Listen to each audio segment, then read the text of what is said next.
Republic Bangla সঙ্গে রয়েছি আমি স্বর্ণালী এবং আরও একটা কথাহকের স্পেশাল এপিসোড নিয়ে আজ আপনাদের সামনে হাজির। এবং আপনারা জানেন যে এই কথা হোক এমন একটা প্ল্যাটফর্ম যেখানে খুব খোলামেলাভাবে আমরা বিভিন্ন প্রশ্নের উত্তর পাই এবং দর্শকদের সামনে তুলে ধরি। এই সময় দাঁড়িয়ে রাজ্য রাজনীতিতে একাধিক বিষয় নিয়ে জোর চর্চা চলছে, যেখানে 2024-এর লোকসভা নির্বাচন শেষ হয়ে গেছে। আর সামনে যদি পরবর্তী রাজনৈতিক দলের লক্ষ্য বলেন তাহলে নিঃসন্দেহে পরবর্তী মাইলস্টোন হচ্ছে 2026। সেই 2026-এ কি হতে চলেছে আলোচনা চলছে, আলোচনা শুরু হয়েছে, হিসেব নিকেশ চলছে, কারণ হিসেব নিকেশের জায়গা তৈরি হয়েছে। এবারে লোকসভা নির্বাচন অন্তত এ রাজ্যের ক্ষেত্রে এমন কিছু পরিসংখ্যান তুলে ধরেছে, কোথাও একদম ওই কান ঘেঁষে একটুর জন্য বেরিয়ে যাওয়া, কোথাও আবার নিশ্চিত সাফল্যের জায়গা থেকে অনেকটা দূরে পিছিয়ে এসে শেষ করা রেস, বিভিন্ন ইকুয়েশনগুলো কোথাও তৈরি হয়েছে। এবং আরও বেশি ইকুয়েশন জোরদার হয়েছে যখন মানুষ তাদের প্রতিক্রিয়া জানাচ্ছেন। সত্যি রাজ্যের মানুষ বিকল্প কি খুঁজছেন না? যদি খুঁজে থাকেন তাহলে সেই বিকল্পের জায়গায় কি রাজ্যে প্রধান বিরোধী দল বিজেপি আছে? কথাকার এই প্ল্যাটফর্মে আজকে আমরা এমনই একটা বিষয় নিয়ে আলোচনা করব যা এই মুহূর্তে ভোটের রেজাল্ট বেরোনোর পর থেকে পশ্চিমবঙ্গের সমস্ত জেলায় জেলায়, পাড়ায় পাড়ায়, রক থেকে শুরু করে চায়ের দোকান থেকে শুরু করে সমস্ত অফিস থেকে শুরু করে সব জায়গায় আলোচনার বিষয়বস্তু একটাই, কি 2026-এ বঙ্গ বিজেপি ঘুরে দাঁড়াতে পারবে নাকি হারিয়ে যাবে। আর এবারের এই প্ল্যাটফর্মে শুধুমাত্র আমাদের প্রতিদিনের মতো অতিথিরা থাকছেন না, একই সঙ্গে থাকছেন বেশ কিছু দর্শকও। তারা আমাদের সঙ্গে থাকছেন আজকে কথাহকের এন্টায়ার এপিসোডে। শুধুমাত্র প্রতিদিন আমরা প্রশ্ন করি, আজকে তারাও প্রশ্ন করবেন চোখে চোখ রেখে আমাদের অতিথিদের, এবং তাদের সেই প্রশ্নের উত্তরটাও নিঃসন্দেহে আমাদের অতিথিরা তাদেরকেই সরাসরি দেবেন। আমরা সেখানে শুধুমাত্র নিমিত্ত মাত্র আর কি। আমার একেবারে ডান দিকে আছেন, প্রথমে যার সঙ্গে আলাপ করাবো, জগন্নাথ চট্টোপাধ্যায়। জগন্নাথ চট্টোপাধ্যায় বর্তমানে রাজ্য বিজেপির সাধারণ সম্পাদক। বিগত কয়েক বছর ধরে রাজ্য বিজেপির গুরুত্বপূর্ণ দায়িত্ব সামলাচ্ছেন, এই মুহূর্তে সাধারণ সম্পাদকের পদে। জগন্নাথবাবু, স্বাগত আপনাকে রিপাবলিক বাংলার কথা হোক সেগমেন্টে। তার পাশে রয়েছেন সজল ঘোষ। সজল ঘোষ সবাই জানেন, আমার তো বলবো যে রাজনীতির বাড়ি থেকেই হাতেখড়ি রাজনীতিতে। এবারে সজল ঘোষ বরানগর থেকে প্রতিদ্বন্দ্বিতা করেছেন উপনির্বাচনে। সজল ঘোষের থেকেও আমরা জানবো যে 26-এর ক্ষেত্রে তারা কি স্বপ্ন দেখছেন, আশাবাদী নাকি অনেকটা বড় চ্যালেঞ্জ মনে করছেন। তার সঙ্গে রয়েছেন সন্ময় বন্দ্যোপাধ্যায়। সন্ময় বন্দ্যোপাধ্যায়কে আপনারা প্রায় দেখেন আমাদের আজ কথাহকের মঞ্চে, একদম অন্য ভার্সন চাইব। সন্ময় বন্দ্যোপাধ্যায় রাজনৈতিক বিশ্লেষক, বিজেপি করছেন সক্রিয়ভাবে, এর সঙ্গে দীর্ঘদিন ধরে বড় হাউসে সেখানে বিজ্ঞাপন, মার্কেটিং এবং অ্যাডমিনিস্ট্রেশন সামলানোর অভিজ্ঞতাও রয়েছে। ওনার থেকেও শুনবো কি ভাবছেন 2026 নিয়ে। চলে এসে আমার এদিকে যারা রয়েছেন আমার বাঁ দিকে, প্রথমেই আলাপ করাই সিপিআইএম মুখপাত্র কৌস্তব চট্টোপাধ্যায়ের সঙ্গে। কৌস্তব ছাত্র জীবন থেকে, তাই তো, ছাত্রাবস্থা থেকে এই বাম রাজনীতির সঙ্গে যুক্ত, এই মতাদর্শ, এই ভাবধারার সঙ্গে যুক্ত এবং একই সঙ্গে রাজনীতিটা করে এসেছেন মাঠে ময়দানে। আমার সঙ্গে রয়েছেন দেবাশিস ঘোষ, রাজনৈতিক বিশ্লেষক। দেবাশিস দা আমাদের প্যানেলে প্রায়ই আসেন, বিভিন্ন বিষয়ে বক্তব্য রাখেন। দেবাশিস দা এই মুহূর্তে একজন সফল ব্যবসায়ী, এন্টারপ্রেনার এবং বাঙালি ব্যবসায়ী হিসেবে নিঃসন্দেহে আমরাও খুব গর্বিত ওনাকে আমাদের প্যানেলে পেয়ে। তার সঙ্গে রয়েছেন অনির্বাণ ব্যানার্জি। অনির্বাণ আমাদের প্যানেলে প্রায় থাকেন, পেশায় একজন আইনজীবী, কিন্তু আইনের বাইরেও রাজনীতির পরিসরে তার অগাধ বিচরণ, বিভিন্ন সময় তার গুরুত্বপূর্ণ মতামত আমরা পেয়ে এসেছি এবং আজও এই প্যানেলে বক্তা হিসেবে থাকছেন অনির্বাণ ব্যানার্জি। এর সঙ্গে আমাদের সঙ্গে নিঃসন্দেহে যেরকম বললাম যে দর্শকরা আমাদের সঙ্গে রয়েছেন আজকে, একদম লাইভ থাকছেন তারা পুরো এপিসোড দেখবেন। এপিসোডের মাঝখানে, এপিসোডের শেষের দিকে আমি তাদের কাছে আসবো, কারণ তাদেরও নিঃসন্দেহে প্রশ্ন আছে, যে প্রশ্নগুলো সবাই রিপাবলিক বাংলাকে অনেক সময়তে অনলাইনে করে থাকেন, কমেন্টে জানিয়ে থাকেন, আমাদের মেসেজ পাঠান। আমরা চেয়েছিলাম তাদের মধ্যে একটা শ্রেণীর দর্শক সামনাসামনি আমাদের সামনে থাকুক এবং চোখে চোখ রেখে সেই প্রশ্নের উত্তর চলুক, যেটা তারা করতে চাইছেন। আমি আজকে শুরু করবো জগন্নাথবাবু আপনাকে দিয়ে। বিজেপির রাজনৈতিক ইতিহাস যদি পর্যালোচনা করা হয়, বিজেপির রাজনৈতিক ইতিহাস হচ্ছে বারবার ঘুরে দাঁড়ানোরই ইতিহাস, এবং একই সঙ্গে ক্ষমতায় আসার পর সেই সরকারকে ডিফেন্ড করে লম্বা সময় সরকারের টিকে থাকারও ইতিহাস। সাম্প্রতিক অতীতের কিছু নির্বাচনের পরিসংখ্যান যদি আপনাদের স্মরণ করায়, আপনারা দেখবেন যে বিজেপি কোনো পরাজয়কেই পরাজয় বলে মনে করে না, সেখান থেকে জয়ের যে প্রয়োজনীয় রসদ সংগ্রহ করে এবং পরের নির্বাচনে সেখানে ফেরত আসে। 2019-এর লোকসভা নির্বাচনের ঠিক আগে রাজস্থান, মধ্যপ্রদেশ, ছত্তিশগড়ের নির্বাচনে আমরা পর্যুদস্ত হয়েছিলাম, ওটাকে পরাজয় বলে না। আজ 3টি জায়গাতেই ভারতীয় জনতা পার্টির সরকার। এই বছর দুয়েক আগে কর্ণাটক থেকে আমরা ক্ষমতাচ্যুত হয়েছি, কর্ণাটকে কংগ্রেস সরকার তৈরি করেছে। এবারের লোকসভা নির্বাচন দেখিয়ে দিয়েছে কর্ণাটকে বিজেপি ফিরছে এবং আগামী বিধানসভা নির্বাচনে কর্ণাটকে আবার বিজেপি সরকার প্রতিষ্ঠিত হবে। ওড়িশার উদাহরণ দেখুন, যেখানে লোকসভা এবং বিধানসভা একসঙ্গে হয়। আমরা বিধানসভাতে এবারে যে ওড়িশায় সরকার প্রতিষ্ঠা হবে সে ব্যাপারে আমাদের ইন্টারনাল অ্যাসেসমেন্টও তার কোনো রকম ইঙ্গিত ছিল না, কিন্তু আমরা উড়িষ্যাতে সরকার প্রতিষ্ঠা করেছি। এবং পশ্চিমবঙ্গের নির্বাচনের যদি আপনি 24 সালের নির্বাচনের পরিসংখ্যান আপনি যদি বিশ্লেষণ করেন, তাহলে বিজেপির পক্ষে এই পরিসংখ্যান বলছে যে পশ্চিমবঙ্গের 2,33,00,000 মানুষ আমাদের 2 হাত ভরে আশীর্বাদ করে বলেছেন যে তোমরা এগিয়ে যাও, 26-এ তৃণমূলকে তোমাদেরকেই পরাস্ত করতে হবে। আমরা সেই প্রস্তুতি নিচ্ছি। দমদম, হুগলি, কলকাতা উত্তরের যে আমাদের তুলনামূলকভাবে ভোট পরিসংখ্যান তা বলছে কলকাতা উত্তরের পারফরমেন্স, অর্থাৎ শহুরে ভোটারদের মন আমরা জিততে পেরেছি। পরিসংখ্যান বলছে যে 90টি বিধানসভা আসনে আমরা এগিয়ে আছি। প্রায় 150 বিধানসভা আসনে আমরা 40% বেশি ভোট পেয়েছি এবং 225টি বিধানসভা সেগমেন্টে আমাদের ভোট শেয়ার 35% বেশি। 2026 সালের নির্বাচন হবে মমতা বন্দ্যোপাধ্যায়, তার নির্বাচন। মমতা বন্দ্যোপাধ্যায়কে আমরা কি চতুর্থবারের জন্য পশ্চিমবঙ্গের মানুষ নির্বাচিত করবেন? তার নির্বাচন। তাই হতে পারে তৃণমূল কংগ্রেস 29টি আসন পেয়েছেন, তার মানে কিন্তু তার প্রশাসনের চুরি দুর্নীতি উধাও হয়ে যায়নি। তাই চুরি দুর্নীতির বিরুদ্ধে সরব হয়েছেন বলে আজকে 121টি পুরসভার মধ্যে 70টি পুরো এলাকাতে আমরা এগিয়ে আছি। কুশাসন শেষ হয়ে যায়নি। অ্যাসপিরেশন, অর্থাৎ আমরা ভাতাজীবী হয়ে থাকবো না বাঙালি, আমাদেরও স্থায়ী কাজ চাই, আমাদের আনএমপ্লয়মেন্টের সমস্যা দূর করতে হবে, তা শেষ করতে হবে, এসএসসি সমাধান করতে হবে, ডিএ দিতে হবে। আজকে প্রতিটি পশ্চিমবঙ্গের মানুষ ভূমিষ্ঠ হয় 70,000 টাকা ঋণ নিয়ে, 7.5 লক্ষ থেকে 8 লক্ষ কোটি টাকা ঋণ ভারে পৌঁছে যাবে 2026 সাল, তার সমাধান বের করতে হবে। এবং এমএলএদের নিচের স্তরে যে এমএলএদের বিরুদ্ধে অ্যান্টি ইনকামবেন্সি তা ফেস করতে হবে। তাই আমরা কোনোভাবে মনে করি না রাজ্য বিজেপি যে এই নির্বাচন আমাদের পক্ষে বহু কিছু ইতিবাচক দিক দেখিয়ে গেছে, মানুষ আমাদের সঠিক পথেই রেখেছেন এবং আমরা 26 সালে তৃণমূল কংগ্রেসকে হারাবো, এই আমাদের অঙ্গীকার।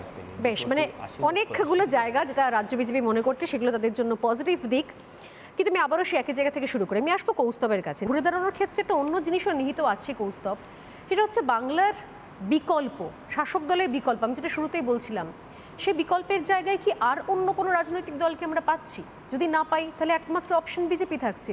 তাহলে সেক্ষেত্রে সমস্ত রাজনৈতিক দল তাদের একটা বিষয় প্রতিক্রিয়া খুব এক্সপেক্টেড, যে তারা কি ভাবছেন যে এই মুহূর্তে দাঁড়িয়ে এই বাইনারিটাই সেট হয়ে গেছে নাকি অন্য কিছু? কৌস্তব, লোকসভা নির্বাচনের সাথে লোকসভা নির্বাচনের তুলনা করা উচিত, লোকসভা নির্বাচনের সাথে পৌরসভার বা বিধানসভা নির্বাচন তুলনা করা উচিত নয়, দুটো আলাদা ফিচার।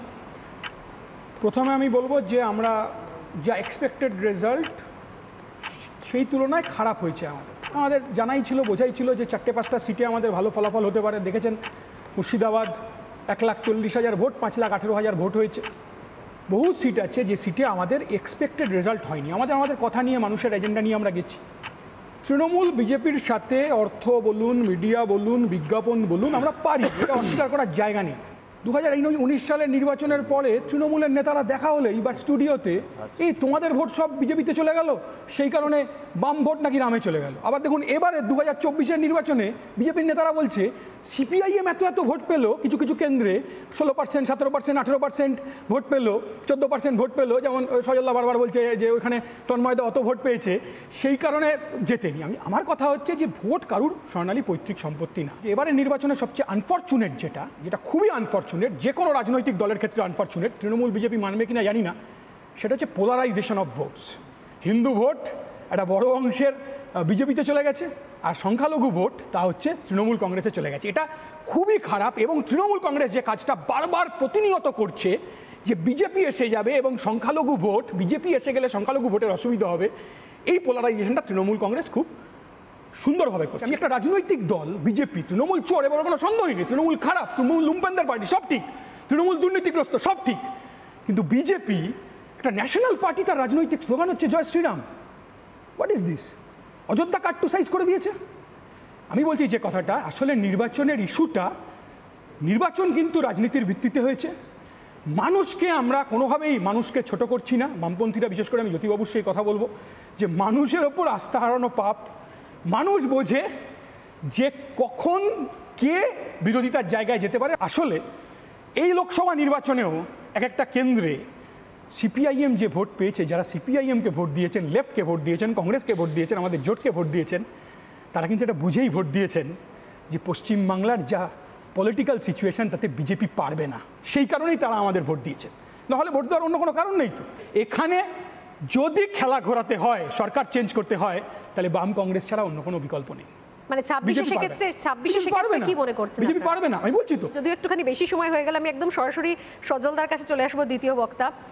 যে এটা খুব সিগনিফিকেন্ট যে এই যারা ভোট পেয়েছেন বা দিয়েছেন তার পর মুহূর্তে জিতে গিয়ে দলবদল করা, রেজাল্ট কিন্তু ভালো হলো না। যদিও কৌস্তবের নিজস্ব ভার্সন রয়েছে, তাদের বক্তব্য 26-এ বিজেপি আর পেরে উঠবে না, হারিয়ে যাবে। যেখান থেকে আমি আমার প্রশ্নটা রেখেছিলাম সরাসরি কৌস্তবকে, তার স্পেসিফিক আনসার। আমি আসবো সজলদার কাছে। সজলবাবু কি? দেখো, আমি কি নিয়ে বলবো আগে সেটা বলতে হবে, যে বিজেপি ঘুরে দাঁড়াতে পারবে না অন্য কেউ আসবে সেটা নিয়ে, না ব্যারাকপুর নিয়ে?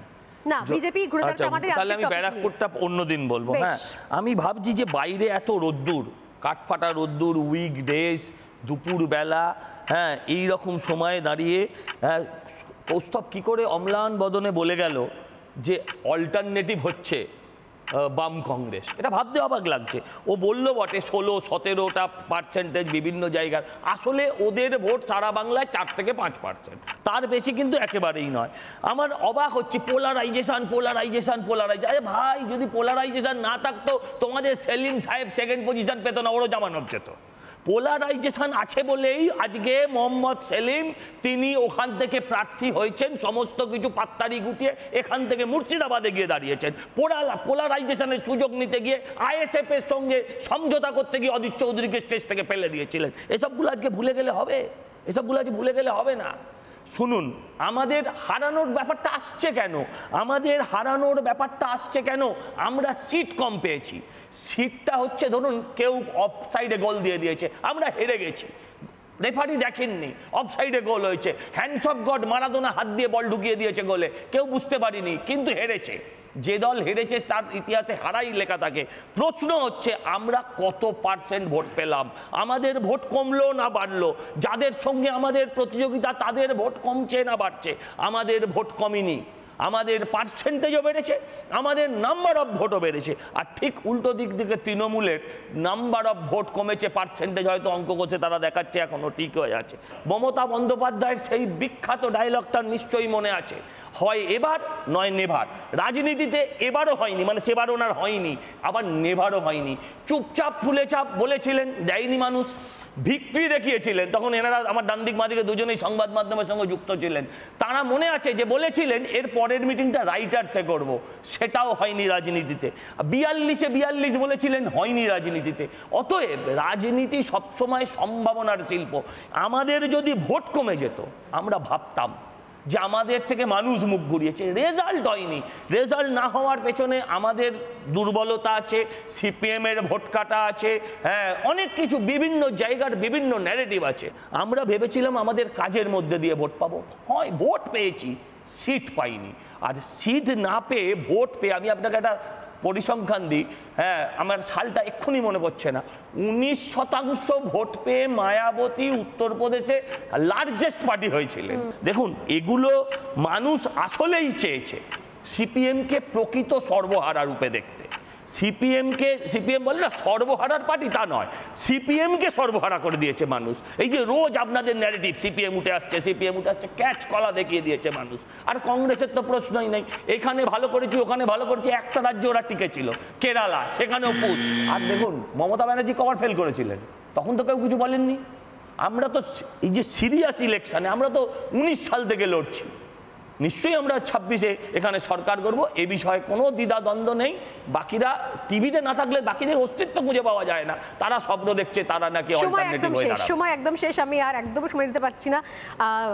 একদম কথাকে জোরদার কথাবার্তা চলছে, আমার মনে হয় দর্শকরাও এনজয় করছেন যারা রয়েছেন আমাদের আজকে আমাদের অন্য স্টুডিওতে, এবং আমাদের সঙ্গে আমাদের পুরো এপিসোডটা তারা দেখছেন, আমার মনে হয় কি মনে মনে তারাও প্রশ্ন সমস্ত চোখা প্রশ্ন বানিয়ে রাখছেন আমাদের অতিথিদের জন্য।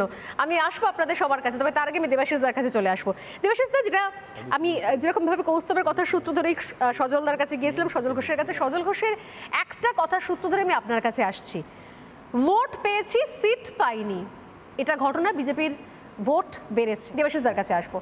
দেবাশিসদা, বিধানসভার নিরিখে যদি দেখা হয় তাহলে বিজেপি 90টা এই মুহূর্তে, খুব সম্ভবত ভুল না করলে 90টা বিধানসভাতে এই মুহূর্তে এগিয়ে রয়েছে বিধানসভার নিরিখে। এমনকি যে বসিরহাট নিয়ে এত আলোচনা হয়েছিল, যে সন্দেশখালী নিয়ে আলোচনা হয়েছিল, সেই সন্দেশখালীতে একদম আনকোরা নতুন রেখাপাত্র তিনি পর্যন্ত লিড দিয়েছেন। সেই জায়গা থেকে দাঁড়িয়ে আপনার কি মনে হয়, দীর্ঘদিন ধরে রাজনীতি দেখছেন, রাজনৈতিক নেতাদের দেখছেন কাছ থেকে, 26-এ কি মনে হচ্ছে, কি হবে? ঠিক, ধন্যবাদ। আমি বলছি যে 2021-এর লোকসভার নিরিখে কিন্তু বিজেপির ভোটটা 1.3% কমেছে। আপনি যেটা বলার চেষ্টা করছেন স্বর্ণালী, যে বিধানসভা অনুযায়ী হয়তো 90টা জায়গায় এগিয়ে আছে 21-এর তুলনায়, কিন্তু সেটা মানে আমি বলছি যে 2019-এর যে লোকসভা তার তুলনায় যে ভোটটা বিজেপির এবারের লোকসভায় সেটা 1.3% কমেছে। এবং এই যে 1.3%-এর 6টা সিট কমে যাওয়া, এটা কিন্তু খুব বিশাল ব্যাপার না, এটা একটা ডিস্ট্রিবিউশনের অঙ্ক। যেটা সজলবাবু বলছিলেন যে অঙ্ক নেই, না, একেবারেই তা নয়, এটা পুরোটাই অঙ্ক, এটা একটা ডিস্ট্রিবিউশনের অঙ্ক। ডিস্ট্রিবিউশনের অঙ্কের ফলে এই আসন সংখ্যাটা এরকম হয়েছে। যেমন ধরুন উড়িষ্যায় বিজেপি জিতেছে, কিন্তু আসলে বিজেপি বেশি ভোট পেয়েছে পার্সেন্টেজে, মানে এরকম প্রচুর অঙ্ক আছে। আমি আসছি সেই জায়গাটায়, মূল জায়গাটা যেটা সজলবাবু বলার চেষ্টা করছিলাম, ওই জায়গাটা ঢুকছি যে আসলে মানুষ কি ভাবছে, যে এত কিছুর পরও তৃণমূলের এই যে এতটা তৃণমূল বেড়ে যাওয়া, এটা কেন? মানে হয়তো মানুষ চাইছেন, আমি যেটা বহু জায়গায় বলেছি, যে তৃণমূল তো আসলে 46% ভোট পেয়েছে, 70% মানুষ ভোট দিয়েছে, মাত্র 32 জন, পুরো জনসংখ্যার 32 জন তৃণমূলকে ভোট দিয়েছে, 68 জন তো দেয়নি তৃণমূলকে ভোট। মানুষের মধ্যে এই জায়গাটা রয়েছে, তাহলে কি বিরোধীরা পারবে এই তৃণমূলকে সরিয়ে 2026-এ আসতে?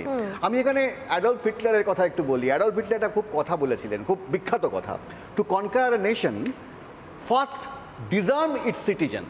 মানে আমাদের যদি বাঙালিদের আমরা ধরি, বাঙালিদের অস্ত্র কি? বাঙালিদের অস্ত্র কিন্তু বোম নয়, বাঙালিদের অস্ত্র মগজাস্ত্র এবং লেখনী। যেটা এই রাজ্য সরকার বা তৃণমূল দল করেছে, সেটা এই বিগত এত বছর ধরে যে বাঙালিদের যে মূল জায়গা শিক্ষা, সেই শিক্ষাটাকে প্রাতিষ্ঠানিকভাবে সমূলে বিনষ্ট করেছে। এবং আপনি দেখুন, আজকে শিক্ষা দপ্তর জেলে আছে, 8000 স্কুল বন্ধ হয়ে গেছে, এবং তারপরেও যারা ধরুন কোনো রকমে ঘষে মেজে তারা একটু পড়াশুনো করলো, তারা চাকরিটা কোথায় পাবে? চাকরি নেই। তাদের চাকরি পেতে গেলে মন্টুদা বা ধনাদারকে দাদা বলতে হবে, এবং তাহলে তারা কিছু চাকরি পাবে, মানে সিন্ডিকেট পাবে, সিন্ডিকেটের থেকে কিছু বরাত পাবে, এবং সারাদিন সকাল বিকাল তাহলে ধনাদা মন্টুদা বলতে হবে, বা কোনো নেতা নেত্রীর কাছে আসতে হবে যাতে সরকারি জায়গায় কন্ট্রাকচুয়াল বেসিস চাকরি পায়। মানে তার মানে চাকরির জন্য আমাকে কিন্তু মানে মুখাপেক্ষী হতে হচ্ছে সেই দলটার উপর। তাহলে এইরকম একটা কন্ডিশনে দাঁড়িয়ে আমাকে ভাবতে হবে যে আমরা আজকে যখন বিরোধীরা আলোচনা করছে বা আমরা কথা বলছি, আমরা কি বলছি, যে 100 দিনের কাজ, জনকল্যাণমূলক প্রকল্প, মানে এটা সবগুলোই হয়তো দরকার, কিন্তু কোন রাজ্যে কোন অর্থনীতিতে এরকম একটা জায়গা প্রয়োজন হয় যখন 100 দিনের কাজ ইম্পর্টেন্ট হয়ে যায়, যখন জনকল্যাণমূলক কাজ ইম্পর্টেন্ট হয়ে যায়? এই লড়াইটা কিন্তু শুধু পলিটিক্যাল লড়াই নয়, খুব ভালো করে ভাবতে হবে। এই লড়াইটা পলিটিক্যাল লড়াই প্লাস অ্যাডমিনিস্ট্রেটিভ লড়াই, মানে পুরো পুলিশ প্রশাসন এবং সঙ্গে পুলিশ, মানে এই যে তিনটে জিনিসকে একসাথে বিরোধীদের মোকাবিলা করতে হবে। আমি এবার একটু সজলবাবুর কথায় আসি। হতে পারে বামপন্থীদের সঙ্গে সজলবাবুদের একটা বিরোধিতা আছে, কিন্তু এখানে তো কিছু আউট অফ দ্য বক্স চিন্তা করতে হবে। আপনারা যত যাই, মানে কৌস্তব হয়তো সিপিএমের কথা বলবে, আপনি বিজেপির কথা বলবেন, কিন্তু আমি আপনাকে একটা ছোট্ট আপনাদের একটা উদাহরণ, জগন্নাথবাবু আছেন, ধরে নিন 1 মিনিটের জন্য ভাবুন, আপনি এবং কৌস্তব দুজনে একই বিল্ডিংয়ে থাকেন, সেই বিল্ডিংটায় হঠাৎ করে ডাকাতরা আক্রমণ করেছে বা দুষ্কৃতীরা আক্রমণ করেছে, আপনি তখন কি ভাববেন? না কৌস্তব সিপিএম করে, আমি ওর সঙ্গে যাবো না, না কৌস্তব বলবে আপনি বিজেপি করে, ওর সঙ্গে যাবো না। মানে সেই সময় আপনাদের তো একসাথে হয়ে লড়তে হবে। আমার মনে হয় আজ কিন্তু আপনাদের out of the box think করার সময় এসেছে। আমি একটা দিয়ে শেষ করছি, যে একজনের কথা বলে, যিনি ব্যবসায় ব্যর্থ হয়েছিলেন 21 বছর বয়সে, আইনসভায় নির্বাচনে ব্যর্থ হয়েছিলেন 22 বছর বয়সে, তার প্রিয়তমা মারা গেছিল 24 বছর বয়সে, তিনি তার নার্ভাস ব্রেকডাউন হয়ে গেছিল 27 বছর বয়সে, তিনি প্রথম নির্বাচনে পরাজিত হয়েছিলেন 34 বছর বয়সে, সেনেটর নির্বাচনে পরাজিত হয়েছিলেন 45 বছর বয়সে, আবার ভাইস প্রেসিডেন্ট নির্বাচনে পরাজিত হয়েছিলেন 47 বছর বয়সে, আবার সেনেটর নির্বাচনে পরাজিত হয়েছিলেন 49 বছর বয়সে। তিনি হেরে যাননি। 52 বছর বয়সে তিনি আমেরিকার 16 প্রেসিডেন্ট হয়েছিলেন, আব্রাহাম লিঙ্কন। অতএব please think out of the box. Definitely এর কিছু হবে, কারণ পশ্চিমবঙ্গের মানুষ আবার সেই বাংলাকে ফিরিয়ে আনতে চায়। এটা আপনাদের উপর ডিপেন্ড করছে। অ্যাবসলিউটলি। আমি কিছুক্ষণ আগে সত্যি এত কোনো কিছুর ক্ষেত্রেই হার বা জিত কোনোটাই দীর্ঘস্থায়ী নয়। কোনো কিছুই হয়তো এমন নয় যে সেখানে কোনো সলিউশন নেই, রাস্তা নেই। আমার খুব ভালো লাগলো দেবাশিসদার, পার্সোনালি আমার খুব ভালো লাগলো। আমি সন্ময়দার কাছে আসছি। সন্ময়দা, ওই একই কথা সূত্র ধরে যে বিরোধী ভোট ভাগ হয়ে গেছে, তাই হয়তো মানুষ যেটা চেয়েছিল সেই কাঙ্ক্ষিত জায়গাটা হয়নি। কিন্তু এটাও ফ্যাক্ট, যেটা দেবাশিসদা বললেন, যে বিরোধী ভোট ভাগ হয়ে যাওয়াটা কি একটা বড় ইস্যু বা একটা নতুন সমীকরণ তৈরি করছে, যে সেটা না হলে অন্য সমীকরণ তৈরি হতো। 26-এর ক্ষেত্রে আপনার ভিউ কি 2026-এ? স্বর্ণালী, প্রথমেই একটা কথা বলে রাখা দরকার যে এত সরলীকরণ বোধহয় উচিত নয়। বামেরা তাদের ইস্যু নিয়ে, এজেন্ডা নিয়ে লড়বে, তারা তো একটা রাজনৈতিক দল, তারা নির্বাচনে থাকবে এবং সেই নির্বাচনে থেকে তারা চেষ্টা করবে তাদের ভোট কনসলিডেশন করার জন্য দুটি কেন্দ্রে, যেটা এই মুহূর্তে পশ্চিমবঙ্গে করেছেন। এটা ঘটনা যে এবারে বিরোধী মূল পরিসরে ছিল বিজেপি, এবং সেই বিরোধী পরিসরে তারা 2 কোটি 33 লক্ষ মানুষের ভোটটা পেয়েছে। এবার ঘটনাটা হচ্ছে যে একটা জিনিস বুঝতে হবে, আমি এইটা বারবার ভাবার চেষ্টা করি যে 2 কোটি 28 লক্ষ, 2 কোটি 30 লক্ষ, 2 কোটি 33 লক্ষ বিজেপি স্ট্যাগনেন্ট হয়ে যাচ্ছে কেন, কারণ কিসের জন্য? আমি তার আগে একটু সংক্ষেপে বলে নেব যে 2026-এর নির্বাচনটা কিন্তু বাংলার মাটিতে বিরোধী পরিসরে যারা রাজনীতি করছেন তাদের কিন্তু মূল ইস্যুটাকে ঘোরাতে হবে যে বাংলায় চোর রাখবো কি রাখবো না। একদম পরিষ্কার এই ইস্যুতে ভোটটা করাতে হবে, বাংলায় চোর রাখবো কি রাখবো না। সাম্প্রতিককালে নির্মলা সীতারামন কেন্দ্রীয় অর্থমন্ত্রী এসে কলকাতায় নির্বাচনের আগে একটা প্রেস কনফারেন্স করে বলে গিয়েছিলেন যে সিএজি রিপোর্টে 25 লক্ষ ভুয়ো বিল জমা পড়েছে। এবার 25 লক্ষ ভুয়ো বিল জমা পড়ার এই স্টেটমেন্টের পর আমি আশা করেছিলাম এই রাজ্যের মুখ্যমন্ত্রী বা তৃণমূল কংগ্রেস তার বিরুদ্ধে কোনোটা মামলা করবেন কিংবা তার এগেনস্টে একটা প্রেস কনফারেন্স করবেন। একটিও হয়নি, অর্থাৎ স্বীকার করলেন 2 কোটি 25 লক্ষ ভুয়ো বিল জমা দেওয়া হয়েছে। 10 টাকা 100 টাকার 25 লক্ষ ভুয়ো বিল নয়, সেটা নিশ্চিতভাবে কয়েক লক্ষ টাকার ভুয়ো বিল, দ্যাট অ্যামাউন্টস টু কয়েক লক্ষ কোটি টাকার ভুয়ো বিল। প্রশ্নটা হচ্ছে এই করাপশনের ইস্যুটাই এবারের নির্বাচনে, যে তৃণমূল কংগ্রেস আদ্যপ্রান্ত যে একটা চোরেদের দল এবং এরা থাকলে আরও চুরি বাড়বে, এটা বিরোধীরা সঠিকভাবে মানুষের মনে ইস্যু হিসেবে গেঁথে দিতে পারেনি। এখানে একটা ব্যর্থতা বলে আমার নিজের বারবার মনে হয়েছে। মমতা বন্দ্যোপাধ্যায় উল্টো দিকে কাউন্টার ন্যারেটিভ তৈরি করে যে আমরা চলে গেলে 1000 টাকা লক্ষ্মীর ভাণ্ডারটা চলে যাবে, এই ইস্যুটা কিন্তু গরিব প্রান্তিক মানুষের কাছে খাইয়ে দিয়েছে। আমরা বোঝাতে পারিনি যে রেশন 6 কোটি 2 লক্ষ মানুষকে রেশন বিনামূল্যে দিচ্ছে কেন্দ্রীয় সরকার। দিদি উল্টে একটা হাঁড়ি চিহ্ন দিয়ে বুঝিয়ে দিয়েছেন খাদ্যসাথীতে সবাইকে আমি বিনা পয়সায় রেশনটা দিচ্ছি। বোঝানো যায়নি লক্ষ্মীর ভাণ্ডারের বদলে অন্নপূর্ণা আয় যোজনায় 3000 টাকা করে একজন ভদ্রমহিলা প্রান্তিক মানুষ পেতে পারবেন। তেলের দাম অসমে 8 টাকা কম, উত্তরপ্রদেশে 15 টাকা কম, দিদি ট্যাক্স নেন বলে এখানে 104 টাকায় পেট্রোল কিনতে হয়। ধরুন এই মুহূর্তে অসমে এই মার্চ মাসে টাটা সেমিকন্ডাক্টর ইউনিট তৈরি করার জন্য 27,000 কোটি টাকা বিনিয়োগ করলো। আজকে বিজেপি নেতৃত্ব বলছেন যে আমরা হাতে পায়ে ধরে টাটাকে বাংলায় ফিরিয়ে নিয়ে আসবো। আমি কৌস্তবের একটা কথা দিয়ে শেষ করবো। কৌস্তব বলে না যে আমাদের লালেরা ক্ষমতায় নিয়ে, আরে 2019-এ আপনারা ক্ষমতায় আসবো বলে আসতে পারেনি, 2021-এ আসতে পারেনি, 2024-এ ক্ষমতার ভোট বাড়াতে পারেনি, কেন, কিসের জন্য পোলারাইজেশন হয়েছে, এটা কৌস্তবদের ভাবতে হবে। তোষণ তুষ্টিকরণ করে বাংলাকে এই পোলারাইজেশনের জায়গায় মমতা বন্দ্যোপাধ্যায় যতটা নিয়ে গেছেন, আপনারাও কিন্তু সমানভাবে দায়ী।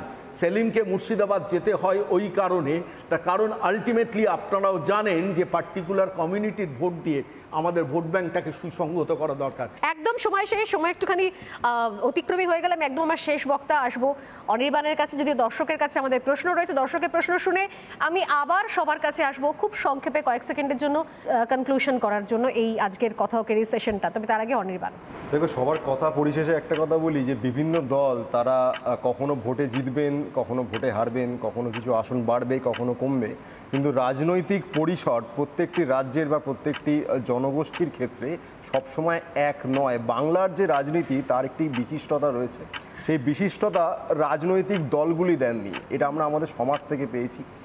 ধরো পান্নালাল ভট্টাচার্য এমন একজন গায়ক যার নাম শোনেনি বা যার গান শোনেনি, ধর্ম নির্বিশেষে বোধহয় এমন কোনো বাঙালি নেই। সেই পান্নালাল ভট্টাচার্যর গানে তিনি বলছেন ঈশা মশা শ্রীচৈতন্য এমন প্রেমে অচৈতন্য।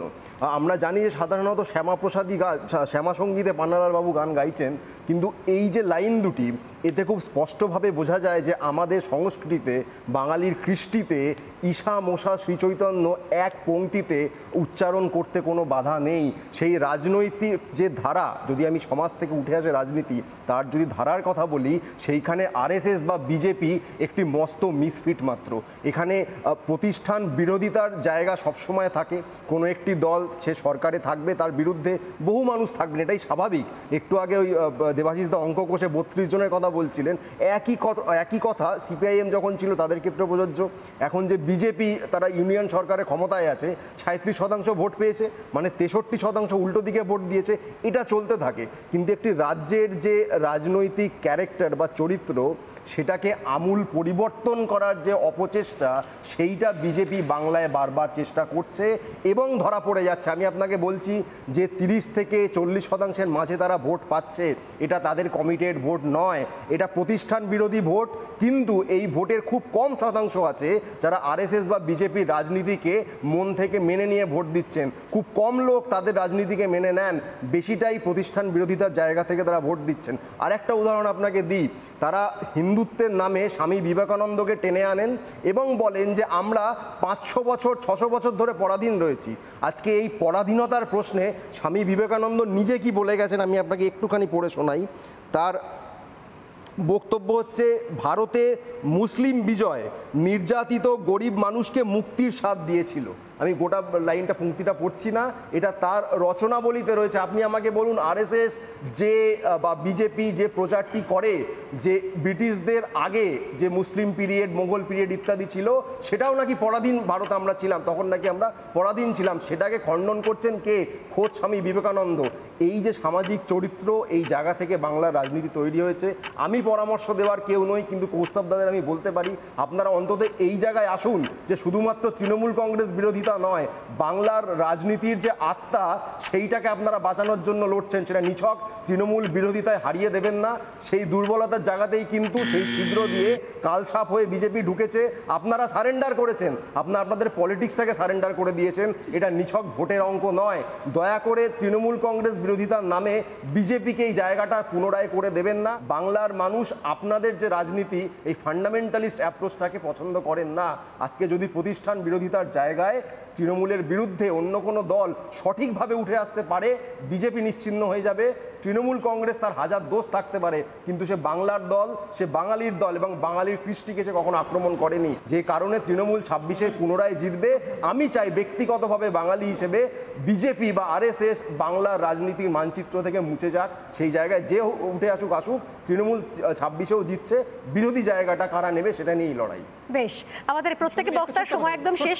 এটাও ঠিক যে এই বাংলার সংস্কৃতি, বাংলা ভাষা, বাংলা থেকে ওঠা রাজনৈতিক দল তৃণমূল কংগ্রেস, তারা বাংলা ভাষা, বাংলা সংস্কৃতি, বাংলার আত্মা, বাংলার আবেগ, বাঙালির আবেগ, রবীন্দ্রনাথ থেকে শুরু করে, বিবেকানন্দ থেকে শুরু করে, বঙ্কিমচন্দ্র থেকে শুরু করে, বিদ্যাসাগর থেকে শুরু করে, কাজী নজরুল থেকে শুরু করে, এগুলোর ক্ষেত্রে তারা জাস্টিফাই করেছেন। তো ভাষার ক্ষেত্রে, সব ক্ষেত্রে, কালচারের ক্ষেত্রে, সংস্কৃতির ক্ষেত্রে যদি অনির্বাণ বলেন যে হ্যাঁ সব ক্ষেত্রে করেছেন, সেই উদাহরণ অবশ্য অনেক লম্বা রয়েছে।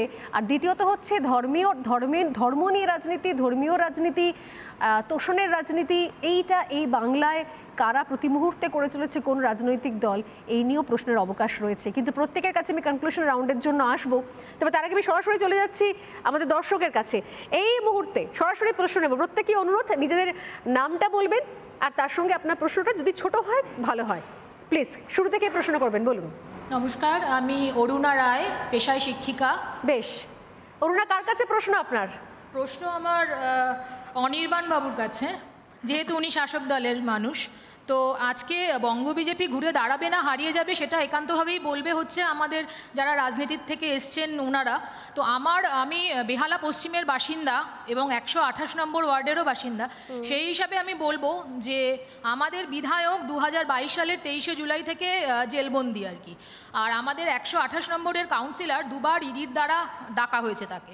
তো সেই হিসাবে আমাদের পুরো বিধানসভাটাতেই প্রচণ্ড রকম প্রশাসনিক অসুবিধা আমরা সাধারণ মানুষ হিসেবে ভোগ করছি।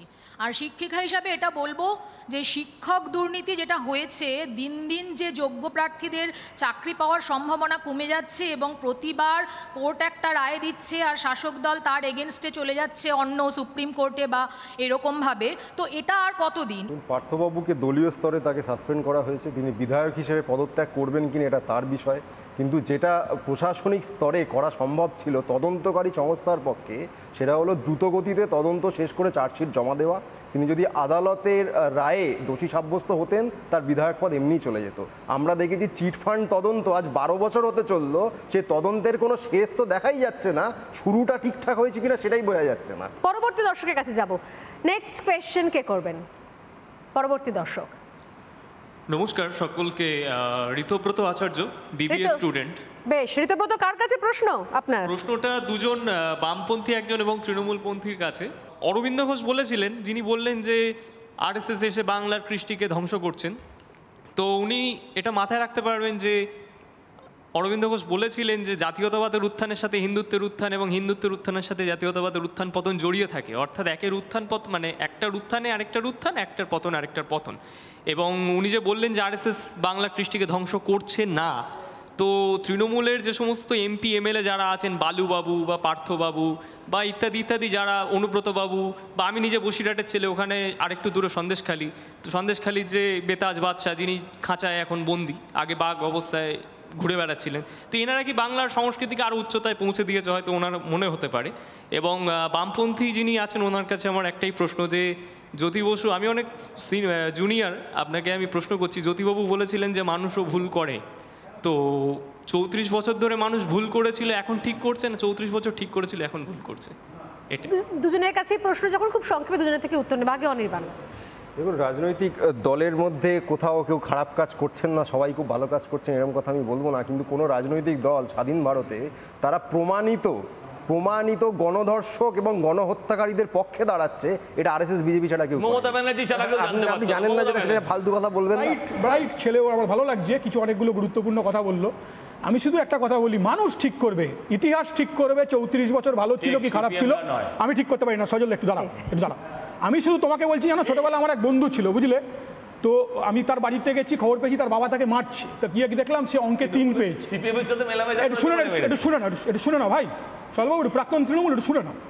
সেটা হচ্ছে যে গেছি, বাচ্চা ছেলে আমার বন্ধু, তো দেখি মারছে বাবা। আমি তো কাকু মারছেন কেন? বলছে অঙ্কে 3 পেয়েছে। তা বলে মারছেন কেন? বলছে যে আমি ওকে জিজ্ঞাসা করেছি তুই অঙ্কে 3 পেয়েছিস কেন? তখন ও বলছে বাবা আমি তো 3 পেয়েছি, আমার বেস্ট ফ্রেন্ড 1 পেয়েছে। স্টুডিওতে দেখো, এ বলবে এসএসসি কেলেঙ্কারি, এ বলবে নিট কেলেঙ্কারি, এ বলবে ব্যাপক, এ বলবে ওইটা।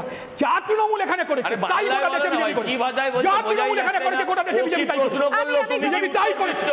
নেক্সট কোয়েশ্চেন কে করবেন? নমস্কার দিদি, আমি রাজীব মন্ডল, তমলুক লোকসভা এবং হলদিয়া বিধানসভা থেকে এসেছি। বাহ, বলো আমার প্রশ্ন অনির্বাণদার কাছে।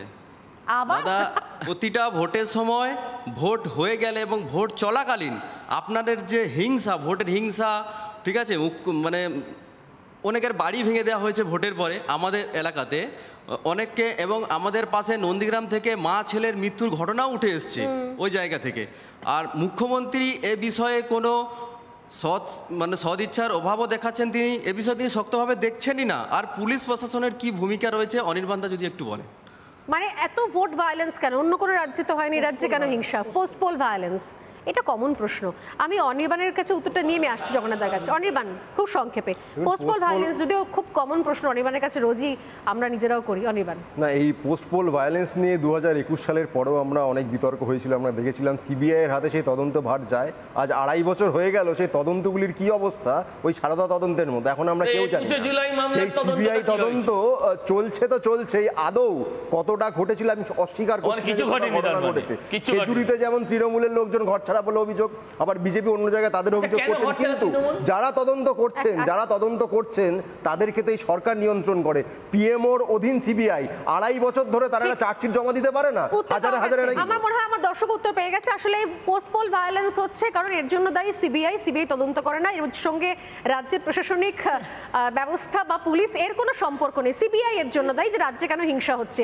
জগন্নাথ অনেকক্ষণ ধরে কিছু বলতে চাইছেন, খুব সংক্ষেপে। এটাই চাইছিলাম, খুব গুরুত্বপূর্ণ মানে প্রশ্ন আমার ওই বসিরহাটের ভাই তুলেছেন, এবং আমার তো মনে হচ্ছে যে এরকম সমাজ সচেতন যুবক তারাই বাংলার ভবিষ্যৎ, তারাই বাংলার দিশা দেখাবে। একই কথা রাজু যে ভাই, আর এক ভাই যে রাজু যিনি বললেন, আমি এই ভোট পরবর্তী হিংসার বিষয়ে একটি কথা বলতে চাই।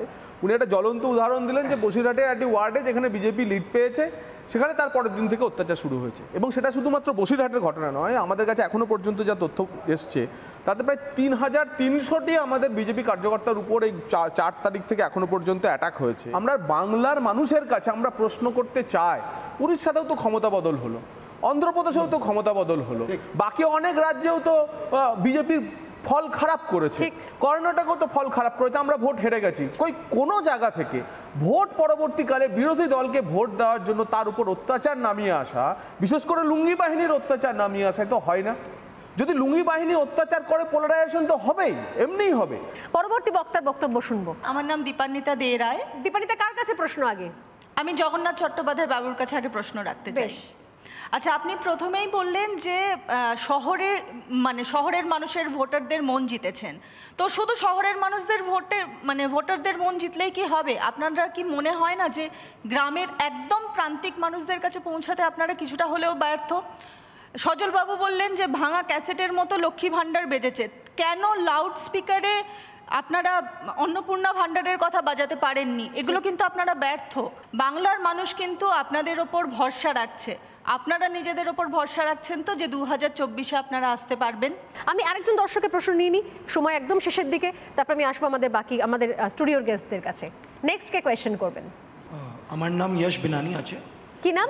যশ বিনানি। আমি নর্থ কলকাতা থেকে আছি। আচ্ছা যশ, বলুন। জোড়াসাঁকো থেকে। আচ্ছা, জোড়াসাঁকো, বলুন। আমি একটা ব্যবসায়ী ফ্যামিলি থেকে আছি, আমার নিজের ম্যানুফ্যাকচারিং বিজনেস আছে।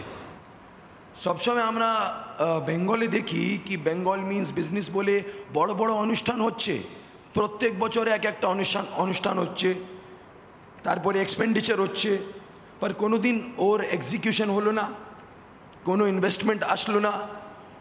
এখানে অনির্বাণ বাবু বলছিলেন কি টিএমসি ম্যান্ডেট পেয়েছে, কোন ম্যান্ডেট পেয়েছে? বিজেপি ভোট পেয়েছে 2,33,00,000 ভোট, মানুষ বিজেপিকে ভোট দিয়েছে। আর সবসময় বেঙ্গল মিন্স বিজনেস, কোথায় বিজনেস আছে? এখানে নতুন স্টার্ট আপ চলছে না, কোনো চাকরি আছে না। আমার পাড়ায় আমি যখন একটা চায়ের দোকানে চা খাচ্ছি, ওইখানে একদম পাতি বাঙালিরা কথা করছেন কি আমার ছেলে পুনেতে জব করছে, আমার ছেলে বম্বেতে জব করছে, আমার ছেলে দিল্লিতে জব করছে, বেঙ্গলে কেন না? ওয়াই? শেষ একজন, কি নাম আপনার? নমস্কার, আমার নাম অনন্ত বারুই। অনন্ত, বলুন। মূলত উত্তরবঙ্গ থেকে, জানেন যে আমি উত্তরবঙ্গ থেকে এসেছি, তো উত্তরবঙ্গে বিভিন্ন জায়গায় যেভাবে বঞ্চনার শিকার উত্তরবঙ্গবাসী হয়েছে সেটা আপনারা প্রায় অবগত আছেন, এবং আপনারা বড় বড় ভাষণ দেন যে উত্তরকন্যা নেই, কিন্তু আমি বলতে চাই যে উত্তরকন্যা, যে আমি শিলিগুড়ি বাসিন্দা, তো উত্তরকন্যায় একটা মাছি তাড়ানোরও লোক বর্তমানে নেই। তো এই সব ঘটনা এবং এই সব কথাবার্তায় সাময়িকভাবে বোঝা যায় যে আপনারা কিভাবে উত্তরবঙ্গের মানুষকে বঞ্চনা স্বীকার করছেন। জগন্নাথ দাদা, আমি বলতে চাই যে এই লোকসভা নির্বাচনে যে বেশ কিছু আমরা দেখেছি খামতি রয়েছে, সেই বিষয়ে সঙ্গ কিন্তু একটু আপনাদের জেপি নাড্ডা যে কথাটা বলেছিলেন সেই বিষয়ে কিন্তু একটু ক্ষুব্ধ মনে হচ্ছে, সেটা বিষয়ে আমি জানতে চাই আপনার। আচ্ছা, জেপি নাড্ডা বলেছিলেন যে বিজেপি একাই চলতে পারবে, সংঘের আর দরকার নেই, বোধহয় সেই কথাটা বলতে চাইছেন। সেটা নিয়ে অনেক আলোচনা হয়েছিল। আমাদের দুটো প্রশ্ন হয়েছে, একটা হচ্ছে দীপান্বিতা ম্যাডামের যে প্রশ্ন, আপনার যে পর্যবেক্ষণ, সেটাই আমাদের কাছে আসার। আমি কেন শহুরে ভোটের কথা উল্লেখ করলাম, তার কারণ হচ্ছে যে বিজেপি যখন এখানে 10-12% ভোট থেকে 30%-এর উপরে ভোট পেতে শুরু করলো, তখন সারা পশ্চিমবঙ্গে এবং দেশে ন্যারেটিভ তৈরি হলো যে বামের ভোট রামে গেছে। এই বামের ভোট রামে যাওয়াটা কিন্তু মূলত গ্রামের ভোট ছিল, কিন্তু এবারই প্রথম ট্রেন্ড দেখালো যে সজল ঘোষ বরানগরে দাঁড়িয়ে প্রায় 41% ভোট পেয়েছে। আমরা উত্তর কলকাতা, দমদম সহ কলকাতা বা তার আশেপাশের এলাকাতে এবং শহর কেন্দ্রিক যে পুরো বিধানসভাগুলিতে যে অসাধারণ সাফল্য দেখিয়েছি, সেটা আমাদের জন্য অত্যন্ত আশাব্যঞ্জক। তাই নতুন যে আশা, সেই আশার দিকটা আমি আপনাদের মনে করাতে চেয়েছি। রাখতে হবে লক্ষ্মীর ভান্ডার কিন্তু তমলুক কাঁথিতেও ছিল, আমরা কিন্তু তমলুক কাঁথি জিতেছি।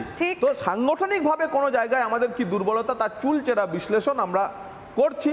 আর আমার অনন্ত ভাই যে প্রশ্ন করেছেন যে জেপি নাড্ডার বক্তব্য নিয়ে, দেখুন আমরা সংঘ হচ্ছে আমাদের কাছে পাওয়ার হাউস, আমরা পাওয়ার হচ্ছে সেখান থেকে বরাবর ডিরাইভ করি। সেই পাওয়ার ডিরাইভ করার প্রথা পদ্ধতি সময় এক এক রকম হয়। আমার সর্বভারতীয় সভাপতি যে কথা বলেছেন তার মূল ভিত্তি ছিল এটাই যে আমাদের সময় অনুসারে আমরা আমাদের পাওয়ার হাউস থেকে আমরা পাওয়ার ডিরাইভ করি এবং এটা অবিনশ্বর। সংঘ থাকবে, বিজেপি থাকবে, বিচার পরিবারের সমস্ত সংগঠন থাকবে এবং আমরা এক সূত্রে সবাই মিলে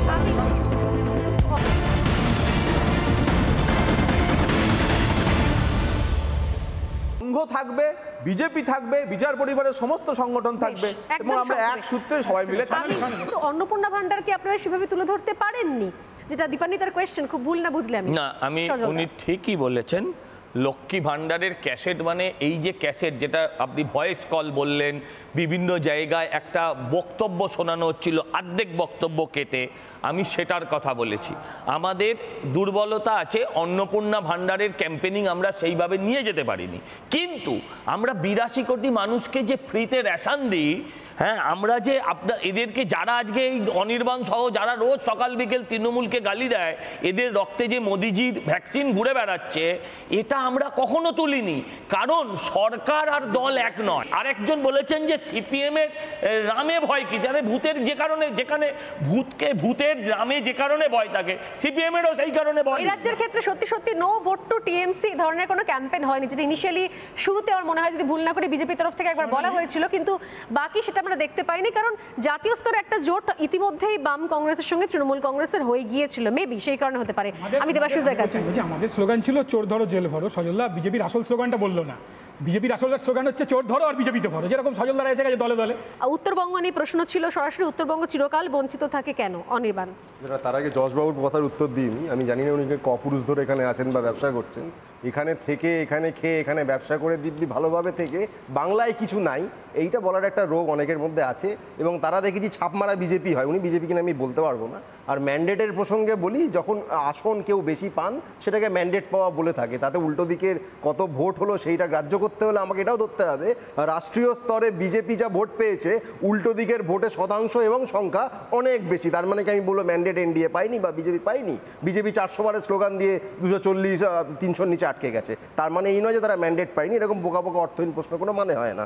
দ্বিতীয়ত, উত্তরবঙ্গের প্রশ্নে সেইখানে যে রেল দুর্ঘটনা ঘটেছে, রেল দুর্ঘটনার দায় রাজনৈতিক বা প্রশাসনিকভাবে কি আপনি তৃণমূল সরকারের কোনো মন্ত্রীর ঘাড়ে চাপাতে চাইছেন? সেই দুর্ঘটনা নিয়ে দুর্ঘটনাটা ঘটেছে সেখানে মূল কারণটা কোথায়? যে মারা গেছে চালক, তার নামে রেল এফআইআর করছে, যে সহকারী চালক বেঁচে আছে তাকে বলছে মৃত। এইখানে রেল নিজের কোনো দায় স্বীকার তারা করবে না। আমার মনে হয় প্রশ্নটা কোথাও বুঝতে একটুখানি সমস্যা হয়েছে। রেল দুর্ঘটনাটা ইস্যু, নিঃসন্দেহে আমরা নিজেরাও টানা রেল দুর্ঘটনা নিয়ে রেল মন্ত্রককে ডাইরেক্টলি রেলকে কোয়েশ্চেন করে যাচ্ছি, কিন্তু বিষয়টা বোধহয় তা নয়। আসলে একটা রেলে অ্যাক্সিডেন্ট হলে কি হয় অনির্বাণ, পুরো উত্তরবঙ্গ বিচ্ছিন্ন হয়ে যায়।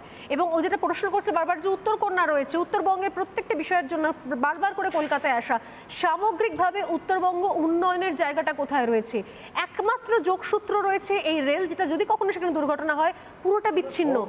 বৃষ্টি হলে শুধু রেল নয়, প্রাকৃতিক বিপর্যয়, বৃষ্টি হলে, ধস হলে, যেটা হয় এই সময় উত্তরবঙ্গ বিচ্ছিন্ন হয়ে যায়, উত্তরবঙ্গ বিচ্ছিন্ন হয়ে যায়। তাদের উন্নয়নের জায়গাটা কোথায়?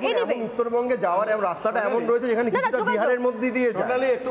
আমাদের এই কথাকে সব রকমের বক্তব্য আমরা শুনলাম, প্রত্যেক দর্শকের বক্তব্য শুনলাম, একদম শেষ করব আমি সন্ময়দাকে দিয়ে। সন্ময়দা, দর্শকদের প্রশ্ন শুনলেন, প্রতিবাদ করছি, এটা তৃণমূলী কালচারের কথা। আমাদের রাজ্যে থেকে, আমাদের রাজ্যে খেয়ে তৃণমূলের বিরোধিতা, মানে এটা হচ্ছে অসুস্থ সংস্কৃতি মানুষ। আমি একটু কথাটা বলে দিই, আমি একটু কথাটা বলে দিই, একটু কথাটা বলে দিই, একটু বলিনি তার শাসকের একটু বলিনি ভাই, আপনারা আমার এই কথাটা বলতে দিন, আমার এই কথাটা বলতে দিন। আমি একটা কথা বলি, উত্তরবঙ্গ থেকে রায়গঞ্জ থেকে স্বর্ণালী, রায়গঞ্জ থেকে এমস সরানোর কারিগর মমতা বন্দ্যোপাধ্যায়। আজকে উত্তরবঙ্গে একজন নিউরোলজিস্ট ডাক্তার কোনো সরকারি হসপিটালে নেই।